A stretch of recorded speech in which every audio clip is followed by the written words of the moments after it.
Bawat yugto sa buhay ng tao ay nagdadala ng mga pagbabago.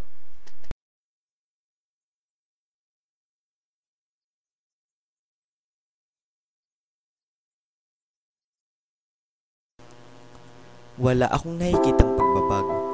Tulad ng nagdaang mga madaling araw, ang ginaw, katahimikan, dilim. Iyon din ang bumubuo ng daigdig ng aking kamalayan.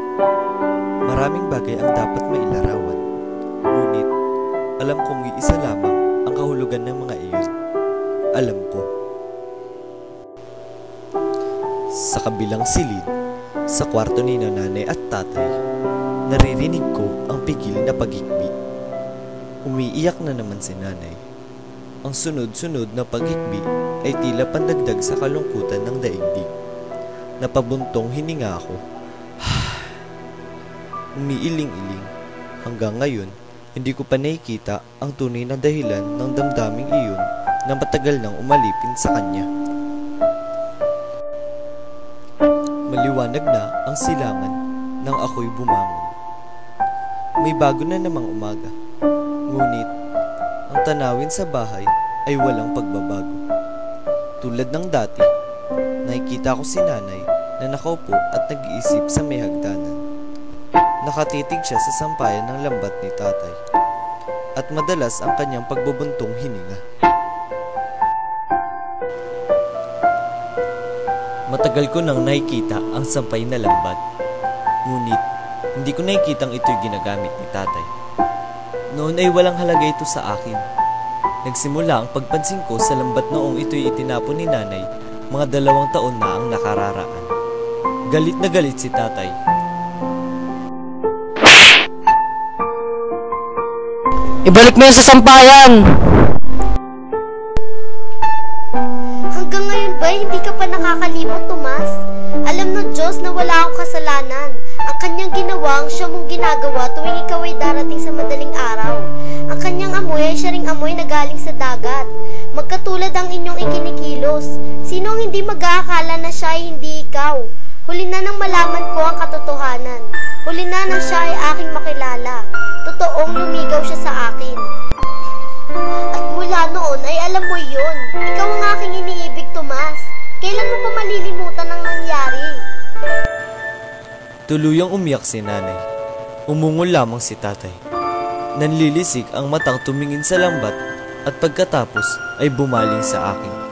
May ibig sabihin ang tingin niyang nag-aapoy. Maliban sa takot na aking nararamdaman, ay wala akong naintindihan sa pangyayaring iyon. Mula noon ay hindi na ginagalaw ni nanay ang lambat. Naluma na ito, ngunit buong buo pa rin sa aking paningin. Buong buo pa rin sa paningin ni nanay. Ano kaya ang misteryong napapaloob sa lambat na iyon? Alam kong alam ni nanay ang hindi ko nalalaman. At kailangang malaman ko ito. May karapatan akong malaman. Nilapitan ko si nanay na malalim pa rin ang iniisip. Hinalikan ko ang kanyang kamay. May ibig akong itanong tungkol sa misteryo ng lambat. Ngunit, nauntol ang ibig kong sabihin nang magpatuloy ang kanyang pagluha.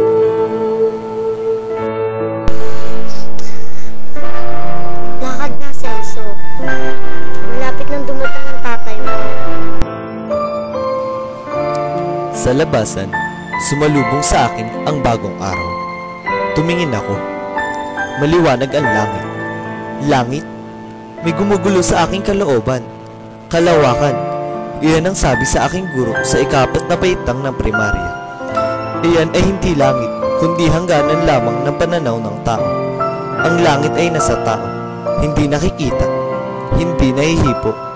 Hindi naaabot. Naabot na kaya ni nanay ang langit?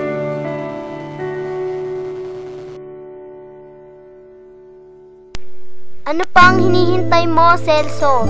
Lumakad ka na at baka dumating na ang tatay mo.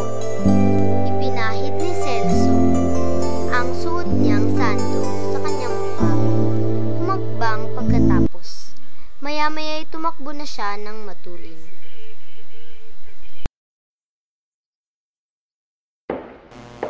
Nasa dalampasigan ang mamimili ng isdang dala ng mga bangkang galing sa laot. Masasaya silang nagkwekwentuhan habang hinihintay ang mga mangingisda. Sumalampak ako sa buhangin, malapit sa kinauupuan ng dalawang lalaking may katandaan na.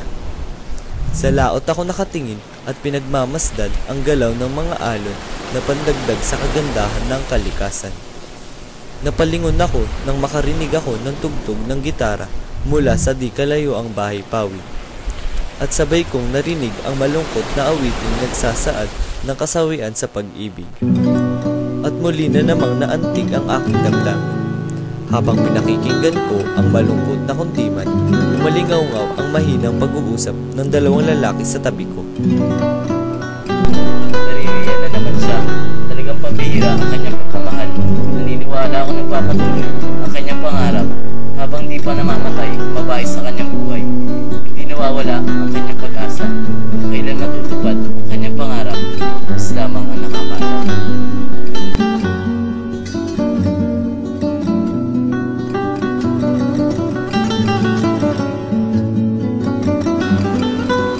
Lumingon ako sa laot.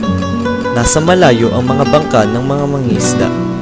Bumaling ako sa pinanggalingan ng awit na ngayon gumaganda sa aking pandinig. At para akong hinihila, nakalimutan ko ang pinagbabawal ni tatay.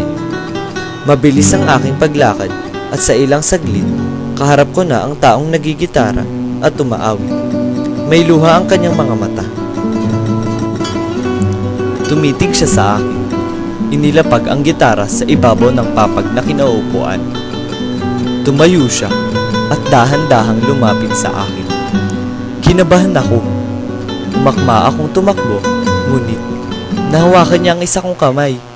Nagpumiglas ako upang makawala sa kanyang pagyapos sa akin.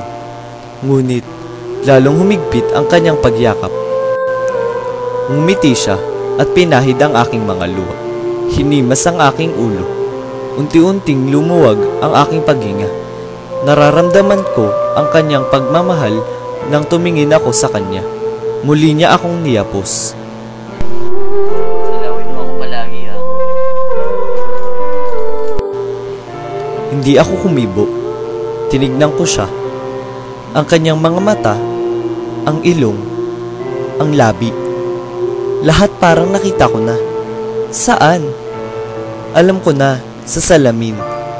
Talagang siya ang nakita ko sa salamin na nakasabit sa dingding ng aming bahay. Napatingin ako sa dalampasigan nang marinig ko ang hiyawan.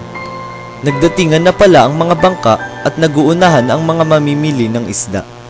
Nagmamadali akong tumakbo upang salubungin ang tatay. Malayo pa ako nang makita ko siyang nakatayo sa may dinaungan ng kanyang bangka. Natanawan niya ako. Masama ang titig niya sa akin. Galit. Kinakabahan ako. Celso, lumapit ka dito.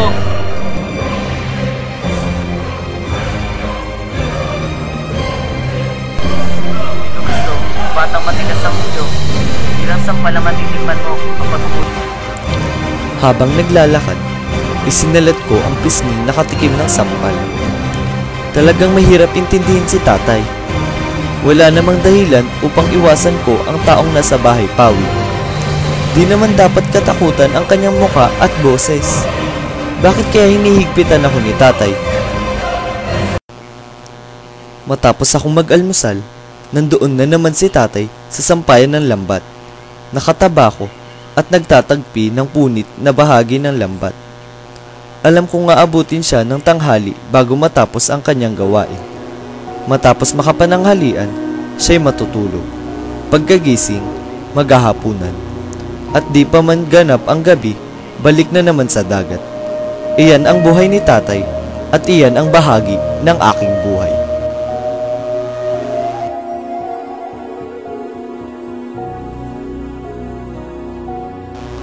Sa aking kinauupuan, sa may bintana, nakita ko si nanay na nakaupo sa may hagdanan.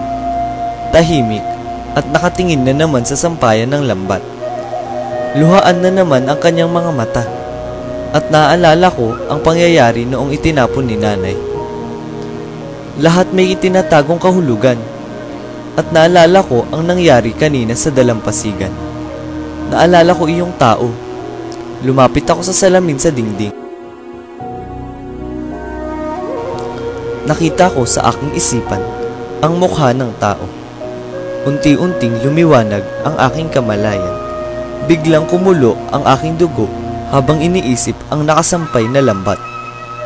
Nagdilim ang aking paningin. Nadama kong inihahanap ko ng katarungan ang aking kalagayan.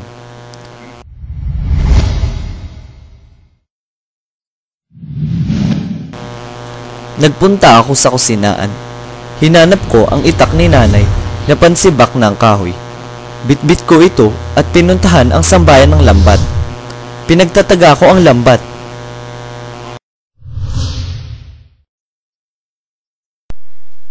Wag, Celso! Wag!